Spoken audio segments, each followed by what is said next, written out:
l'OMS est à la remorque des laboratoires pharmaceutiques, c'est-à-dire l'OMS a changé la notion de pandémie tout simplement pour permettre aux laboratoires pharmaceutiques de, de développer un vaccin qui d'ailleurs, là, ça c'est aussi un fait avéré, a été balancé sur le marché sans avoir été expérimenté. Et donc là, ils jouaient sur du billard puisque les vaccins étaient achetés par les États. Donc ils étaient sûrs qu'ils allaient être payés, que les milliards allaient tout tomber dans l'escarcelle de ces laboratoires. C'est vraiment dérisoire, c'est hallucinant. Je pense que l'histoire nous montrera, comme le vaccin contre l'hépatite B, qu'au contraire, on a fait courir des risques considérables à ces personnes. Par rapport aux personnes qui se sont fait vacciner, je pense que ce sont des personnes qui ont été victimes d'un bourrage de crâne, d'une certaine idéologie. Bon, il faut savoir quand même que la notion de vaccination s'est passée dans le domaine courant. On est vacciné contre... on est majeur et vacciné, bon, etc., etc.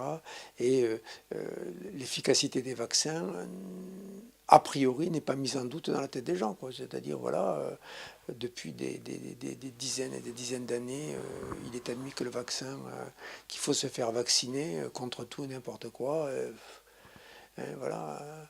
Alors bon, ça sera comme l'histoire de l'hépatite B, c'est-à-dire il y a des choses qui vont apparaître un peu à la fois, qu'on cachera, il y aura des procès, il y aura des trucs comme ça. C'est vraiment catastrophique. On a appris au cours de la vaccination contre la grippe A que les laboratoires étaient exonérés de toute responsabilité. Bon, moi, il me semble que ça pose deux problèmes. Ça pose un problème juridique. Sur quoi ils se sont appuyés là-dessus, quelle est la dérive de l'institution juridique qui est permis ce genre de choses, et donc de la complicité du gouvernement, puisque le gouvernement a repris ça à son compte. C'est particulièrement net pour la France et la Belgique, mais ça s'est fait partout. Bon, et le deuxième problème est un problème moral, Bon, je veux dire, c'est quand même absolument extraordinaire de faire ça, de vouloir le beurre et l'argent du beurre, et voilà. Mais moi je pense quand même que c'est quelque chose de général, c'est-à-dire toute l'économie, toutes les entreprises s'accaparent des profits, gardent les profits, mais rejette les pertes sur la nation, sur l'État. Il n'y a qu'à voir dans tous les domaines. Je pense que c'est tout simplement une application de ce principe.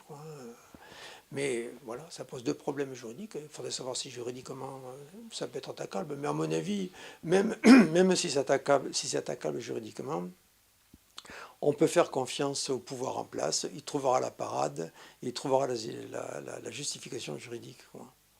Donc le principal problème est quand même un problème moral. Est-ce qu'on va supporter ce genre de situation encore longtemps,